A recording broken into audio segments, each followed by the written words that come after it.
Hi, and welcome to Guidance with Tragic O'Hara, the place where someone with absolutely no qualifications gives you advice on how to live your life.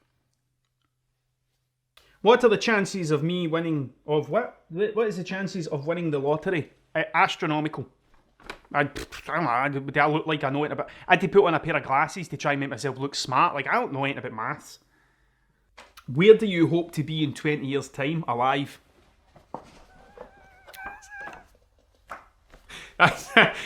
Honestly, 20 years' time, alive. That's it. Alive and with the people that I love. I couldn't care less about the other stuff. Oh, one of my lights just died. I couldn't care less about the rest of the stuff. Like, I don't mean that in that. Look how... This is the thing. See, when you say stuff like that, there's a wee bit of me that thinks, oh, I look how special I am. This is what I think. I have a goal. Like, I definitely have a goal, and it's inside that box, that mystery box. If you don't know what that is, I'll tell you later, right? But there's like that's the visual representation of like where I want to be and what I want to do and all that sort of stuff.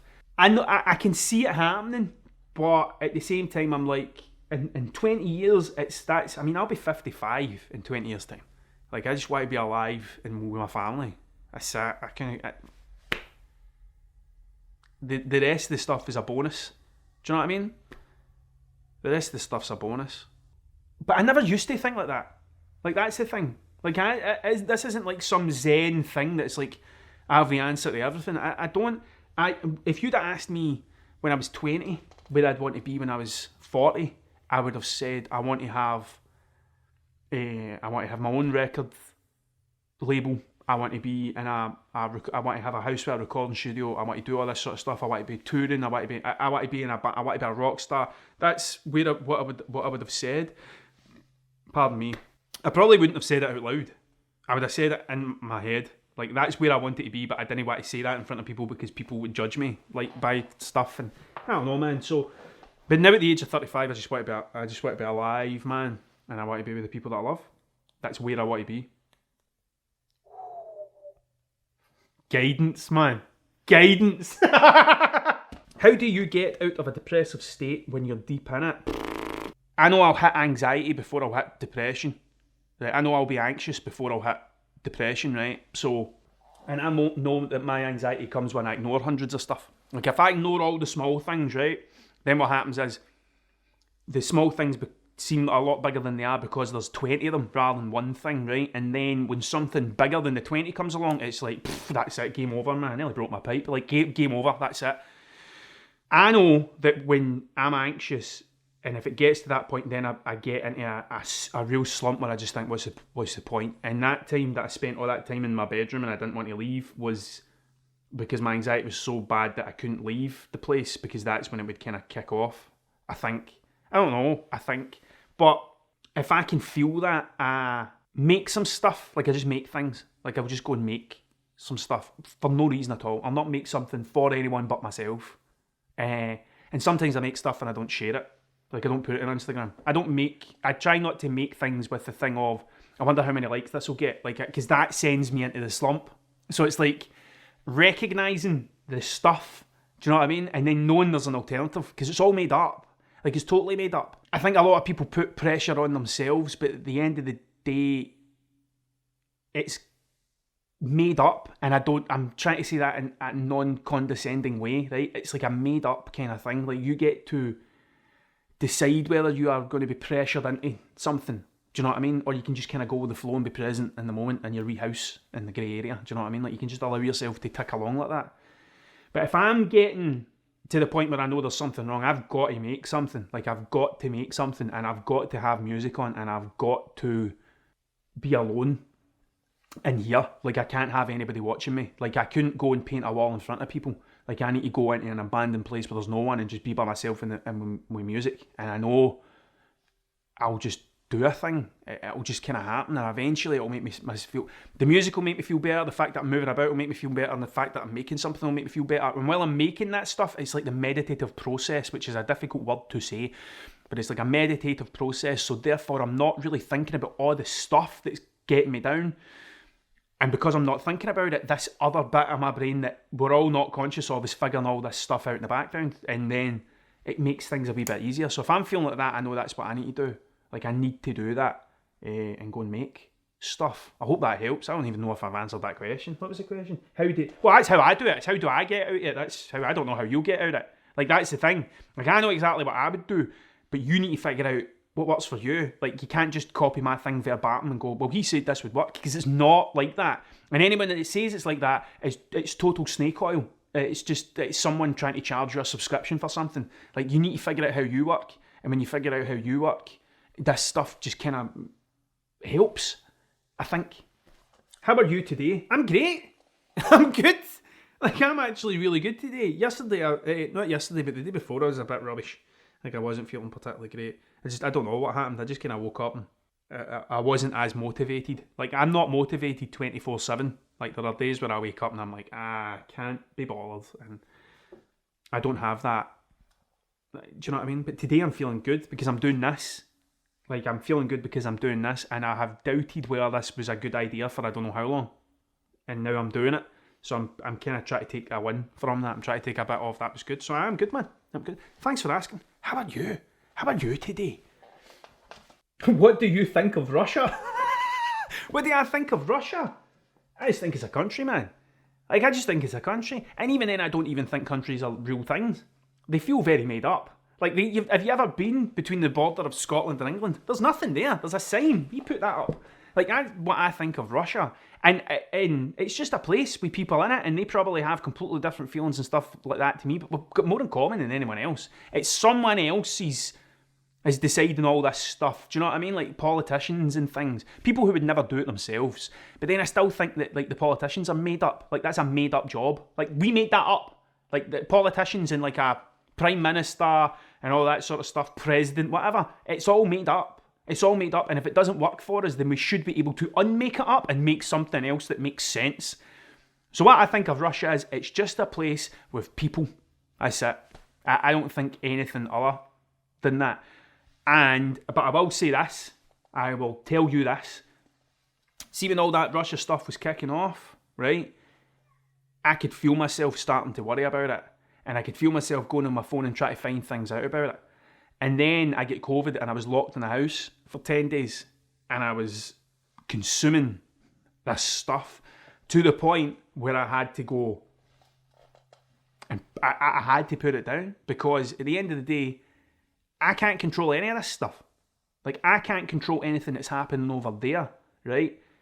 But what I can control is how I act here and the things I think and all that sort of stuff. Like, I can't control anyone else's emotions, but what I can do is, like, I can try and find the best way to change the place where I live, kind of thing. I don't know.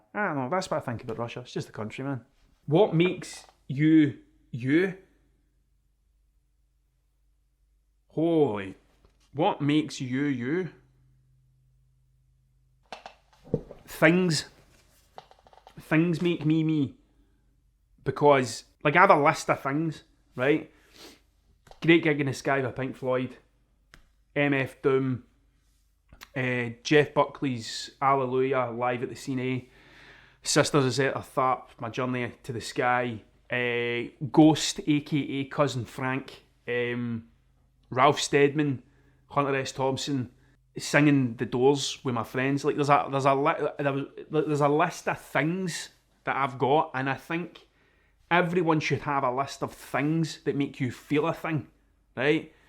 And I can't describe the feeling. Some people call it a shiver, goosebumps. I don't know. You just, when you feel it, you'll know it. You just know it. It's like the way I imagine it, it's like a warm feeling at the back of my head, and it's like whatever is happening, I am into it. Like, it's just me and that thing. So I've got and it's happened so many times through my life. It didn't all just happen when I was 15. But I have like a list of things, right? And those things help me. Hitchhiker's Guide to the Galaxy, for example. Those things helped me understand me, because I think the best things about them was people just trying to understand themselves. Do you know what I mean? And to some people it might be like Michael Jordan, or it might be football, or it might be maths, or it might be, I don't know, prime numbers. I don't know, right? But I think everybody should have a list of things. And my list of things are music, films, games, books. Like, it's all that kind of stuff. The geeky stuff, like comics, all that sort of thing. And those things helped me understand who I wanted to be as a person. And then it took me 30 years to actually feel comfortable. That was the hardest bit. It wasn't finding the stuff. It was feeling comfortable enough to turn around and go, I don't care what you think, man. Like, rule 0.5. I don't think I'm doing anything wrong by being madly into MF Doom. I don't think I'm doing anything wrong by walking about my workshop and like having a different voice for every member of the Wu-Tang Clan. Like, I don't think I'm doing anything wrong by that. It's just me, and I love it. And if anyone would like, that's stupid that you like that, like, rule 0.5, man. My love for this is more important than my desire to seek approval of you. I think that's what makes me is my things. It helped me find out who I am. But I still think I don't think you ever figure out who you are. Like, I don't think you ever get to a point where that's it, that's complete. Like, there's something else will happen, you'll grow. I think the day that you say, I know exactly who I am, then that's you're rock, and that's it. You can't grow. Like, you should just be growing outwards and taking all that stuff in. You know what I mean? I wish I could have spoke like this to my guidance teacher. Do you know what I mean? Like, my guidance teacher just told me, 2 sciences, son, that's what you should do. What made you want to write the guide? Why? Why I wanted to write the guide? Like, the guide didn't start with what? I didn't wake up one day and go, I want to make a book. I want to write a book. I want to write a guide. I never started there, right? Where I started was, I felt this feeling that I still feel when I'm working on any of this wildest stuff. I feel this feeling, and I think this feeling's infinite. I don't think I get to feel it and no one else gets to feel it. I don't think it works like that, right? I think that it's an infinite supply of this feeling, and someone else feeling it it's not going to switch off what's happening in me, right? So I wanted other people to feel this, and I started with my friends. Like, I started with my friends and my wife and my family and stuff. I started with my rule 0, going, I want them to feel this. But what am I going to do? Burst into their house and go, guys, I know exactly what to do. Like, it doesn't work like that, right? So I ended up just kind of thinking about, like, so why do I want to do this? I want to do this because I genuinely feel that some of the stuff in there could help someone, because it's helped me, right? And I go through the cycle of thought, right? Which I go into more detail in my book, but I always start with, on the big things, I start with why. Why do I want to do this? Because I think it could help someone. Who could it help? Someone like me. And just allowing myself to wander around my thoughts, because I'm just talking to myself. I got to the point where I was like, what if it was a book? What if it was you wrote some of this stuff down, and then anybody that wanted to read it, you could just share it with them? And that's how it happened. But it all came from thinking, why do I want to do this? Because I genuinely think it could help someone.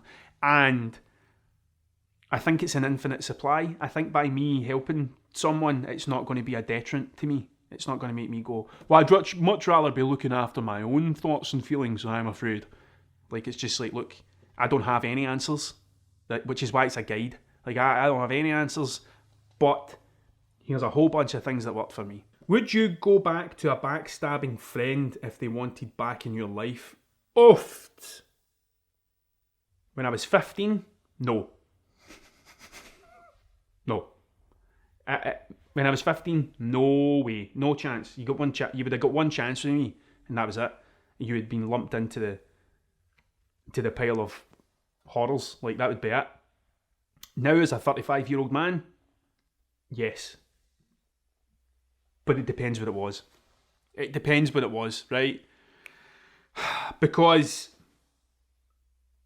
if I see the word backstabbing, right, I don't know what's going on, right? I just know the word, right? So all I can do is take that word and have a conversation with myself about that word, about stuff that's happened to me, right?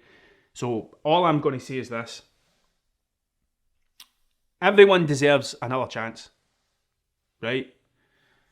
But when it gets to the point where the amount of chances that you're giving someone is having a detriment in the rest of your life, then I think there's a bit of you that needs to kind of let go, but never lock the door. Do you know what I mean? Like, there's ways of saying, if people like, yeah, cool, aye, we'll meet up or whatever, and then it just never happens and stuff. But if they wanted back in, it depends what they wanted back in for. You need to understand that bit as well. Like, I think, but at 15 I wouldn't have done it. At 15 I would have held a grudge. See, I've not got them there, but like, I've got books like where I used to write all my lyrics and stuff like that. They're up there, and I would look through these things. It'd be like song, and then there'd be like a pure rant and some horrible stuff about people who are my friends now. Who I'm friends with now. Like, I'm looking at it going, oh my god, what was that? Like, the thing is, unfortunately, I think there's some people who never grow out of that, but like, they never get out of that kind of everything's the biggest thing ever. But I think you've got to follow the feeling. I think you've got to follow the feeling. You'll know. Like, there's people who I maybe had fell out with years and years ago, and then I meet them somewhere, and it's like we're friends again, right? And then there's some people it feels like a struggle, and if it feels like a struggle, then if it feels like a struggle to you, it probably feels like a struggle to them, and you maybe just vibrating at different frequencies. I try and look at everything from the grey area. I don't try and look at a yes, I don't try and look at a no, I try and start from maybe. That's it. Start from the bit in the middle. Don't attach yourself to either, because when you've attached yourself to something, there's no more room for growth. And if there's no more room for growth, then what's the point? What's the point? So that's the way I kind of think about it, is like, I don't go no and I don't go yes, I start from maybe. And then it just depends. And it might be, if you start from no, you'll train yourself to just always start from no. But if you start from maybe, and then it doesn't mean you need to let them back in straight away, but like, you don't know what's going to happen in 10 years. You don't know what's going to happen tomorrow. Do you know what I mean? I don't even know if that's good advice, but I think that's all I can really say about that. What is the meaning of life? I will tell you the meaning of life right now, and I won't even charge you a penny. There won't be an invoice coming to your door. There isn't one. There isn't one meaning of life, right? There is 7.4 billion meanings of life, because everybody's is different. And the one thing that you should remember is, just because your life or my why and my reason for being here and all that is this, right? See, someone's meaning of life is surviving tomorrow. That's it. Someone's meaning of life is making sure that their kids are fed. Like, it's just, and they're all different. And all you should do is tell the people that you love them, right? And don't be a dick to the people that you don't. That's it. Rule 0, rule 0.5. So there is no meaning to life, right? And when I say that, when I started to think that there is no meaning to life, it was the most freeing thing I ever felt. Because then I was free to just go, well, I'm just making it up. And that is the meaning of life. There isn't one. There's 7.4 billion. And everybody has a different meaning. Some people, it's about amassing so much wealth, right? Whether you agree with it or not, it's about amassing so much wealth that they can visit the moon, right? And some people, it is finding somewhere warm to sleep. Thank you very much for your time, because it's the most important thing you've got. This has been Guidance with Tragic O'Hara. If you want to send me a question, go to tragicohara.com/guidance and leave me your anonymous questions there. And I'll see you next time on Guidance with Tragic O'Hara.